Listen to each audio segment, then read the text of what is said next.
Hello दोस्तों, नमः शिवाय। दोस्तों, बसंत पंचमी का त्योहार 2025 में 2 फरवरी या फिर 3 फरवरी को मनाया जाएगा। अब यह मैंने इसलिए लगाया क्योंकि दोनों दिन बसंत पंचमी का उत्सव मनाया जा रहा है। तो अपने अकॉर्डिंग आप अगर उदय तिथि में करें तो 3 फरवरी 2025 को मनाएं, और अगर आप उदय तिथि में नहीं करना चाहते तो 2 फरवरी को आप माता सरस्वती का पूजन कर सकते हैं। सभी को पता है कि माता सरस्वती विद्या और वाणी की देवी हैं। तो एक काम मैं आपको ये बताऊंगी पहले कि माँ सरस्वती जो है मतलब उनका प्रकट उत्सव कैसे हुआ, यानी प्राकट्य कैसे हुआ, उनका जन्म उत्सव कैसे मनाया जाता है। सभी को पता है उनको पीले वस्त्र पसंद है और पीली मिठाई पसंद है, पीले फूल पसंद है। तो ये आपको माँ को अर्पण करने के बाद पूजा करनी है, क्योंकि ये दिन जो है जन्म उत्सव के रूप में मनाया जाता है। अब इनका जन्म उत्सव कैसे हुआ था, एक बार कहा जाता है कि जो ब्रह्मा जी थे ना, भ्रमण के लिए निकले, तो भ्रमण में उन्होंने देखा कि पूरा ब्रह्मांड एकदम शांत था, कुछ भी आवाज नहीं आ रही थी। उन्होंने कहा ये तो बिल्कुल रास रंग विहीन हो गया, इसमें कोई मतलब आनंद वाली अनुभूति नहीं हो रही। तो उन्होंने अपने कमंडल से एक जल निकाला और जल छिड़का, तो उससे एक ज्योतिपुंज निकला। तो वो कौन थी? माता सरस्वती। तो इस तरह से कहा जाता है कि माँ सरस्वती की जो पुत्री है, माँ सरस्वती, ये ब्रह्मा जी की पुत्री के रूप में इन्हें जाना जाता है। फिर ब्रह्मा जी ने कहा कि देखो पूरे ब्रह्मांड में बिल्कुल शांति है, तुम एक काम करो, अपनी वाणी से मतलब शब्दों को निकालो, ताकि लोग आपस में बोलना सीखे, बात करना सीखे, और कुछ थोड़ा सा रंग मतलब राग रंग बढ़े।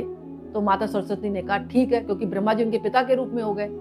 तो उन्होंने ब्रह्मा जी ने उनको आज्ञा दे दी, तुम जाओ धरती पर शब्दों का प्रचार करो और ऐसी वाणी फैलाओ ताकि लोग मतलब प्रभावशाली वाणी पैदा करें आपके शब्दों के द्वारा सुनकर, और आपस में बातचीत कर सकें, दुख दर्द बांट सकें, और थोड़ा रस मतलब महसूस हो ब्रह्मांड में। इस तरह कहा जाता है कि माँ सरस्वती ने ही अपनी वाणी के द्वारा शब्दों को निकाला था, और उन शब्दों को निकलने के बाद मनुष्यों ने मतलब अपने अकॉर्डिंग अपने अपने शब्दों को, जब माँ ने शब्द दिए तो उन शब्दों से बोलना चालना सीख गए, और उसके आधार पर ही उन्होंने मतलब कहते हैं ना कि मनोरंजन वाली चीज, मतलब जैसे गाना है, बजाना है, माँ सरस्वती की कृपा से ही ये चीजें मिली, ऐसा कहा जाता है। तो ये जो उत्सव है जन्म उत्सव के रूप में मनाया जाता है, और माँ सरस्वती ही कहा जाता है, वीणा वादनी भी हैं। और जो व्यक्ति जैसे पूजा पाठ करते हैं या फिर वो कहते हैं ना संगीत से जुड़े हुए हैं, तो उनके जीवन में भी माँ सरस्वती की आराधना करने से वो गाना अच्छा गा सकते हैं और उनकी बुद्धि भी प्रखर होती है। तो मेरा यहाँ पर बताने का मतलब ये था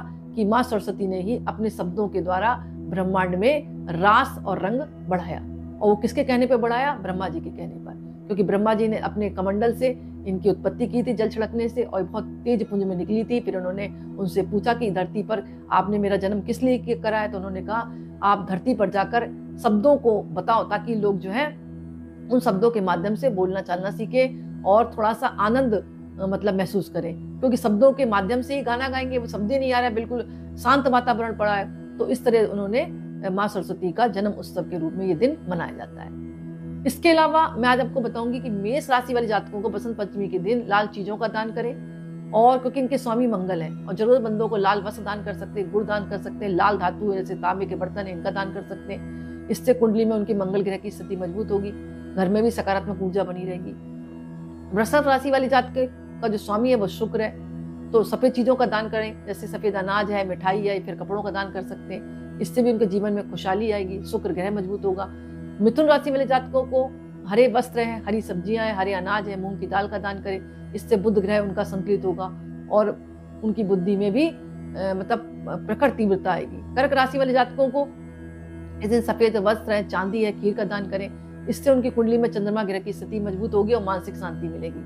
सिंह राशि वाले जातकों को बसंत पंचमी वाले दिन गेहूं, गुड़ और सोने की वस्तुओं का दान करना चाहिए। इससे सूर्य उनका बलवान होगा और जीवन में आत्मविश्वास बढ़ेगा।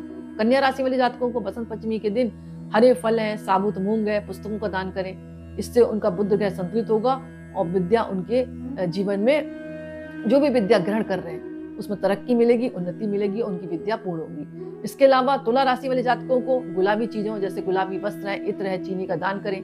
इससे उनके कुंडली में शुक्र ग्रह मजबूत होगा। तो तुला राशि वाले जातकों को इस बात का ध्यान रखना है, गुलाबी चीजें जैसे रुमाल है, सफेद गुलाबी रंग का वस्त्र है या इत्र है, अगर सफेद वस्त्र भी है लेकिन उसमें गुलाबी टच जरूर होना चाहिए थोड़ा सा, और इत्र दान करें, चीनी का दान करें। इससे भी जो है शुक्र ग्रह उनका मजबूत होगा। वैवाहिक जीवन में दिक्कतें आ रही है तो वैवाहिक जीवन भी उनका खुशहाल होगा। इसी प्रकार वृश्चिक राशि वाले जातकों को लाल अनाज जैसे मसूर है, तांबे के बर्तन है, लाल चंदन का दान करें। कुंडली में मंगल ग्रह मजबूत होगा और जीवन में साहस बना रहेगा। धनु राशि वाले जातकों को पीले वस्त्र है, हल्दी है, केले का दान करें। इससे उनके कुंडली में बृहस्पति ग्रह मजबूत होगा।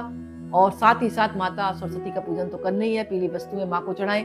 इससे भी जीवन में आने वाली प्रत्येक बाधाएं दूर होंगी और मनोकामनाएं शीघ्र पूर्ण होंगी। मकर राशि वाले जातकों को काले तिल है, काले अनाज है, उड़द की दाल का दान करें। इससे शनि ग्रह उनका संतुलित होगा और शनि के कारण कोई दिक्कतें आ रही है तो वो दिक्कतें दूर होंगी और उनकी भी मनोकामना पूर्ण होगी। कुंभ राशि वाले जातकों को बसंत पंचमी के दिन नीली चीजों का दान कर सकते हैं, नीले वस्त्र का दान कर सकते हैं, जरूरतमंदों को कंबल दान कर सकते हैं। इससे भी उनके जीवन में शनि के दुष्प्रभावों को मतलब कम किया जा सकता है। मीन राशि वाले जातकों को बसंत पंचमी के दिन पीला चावल, केसर, गाय का घी दान करना चाहिए। इससे उनके जीवन में खुशहाली आएगी, समृद्धि के मार्ग खुलेंगे, क्योंकि बृहस्पति ग्रह मजबूत होगा तो उनकी आध्यात्मिक उन्नति भी होगी। इस तरह से वो दान कर सकते हैं। इसके अलावा माँ सरस्वती की आराधना करें, घर पर चौकी स्थापित कर दें, पीला कपड़ा बिछाएं, माँ को उसके ऊपर बैठाएं, आसन दें, माँ के पीली चीजों से तिलक करें, माँ को पीले फल है, पीली मिठाई है, पीले फूल अर्पण करें और माँ की विधिवत आरती करें। और माँ के कोई भी मंत्र का जाप कर सकते हैं, इससे भी उनके जीवन वाली बाधाएं दूर होती हैं। तो दोस्तों आज का वीडियो मैं ही समाप्त करती हूँ। पसंद आए तो लाइक करें, कमेंट्स में नमः शिवाय जरूर लिखें। बहुत बहुत धन्यवाद।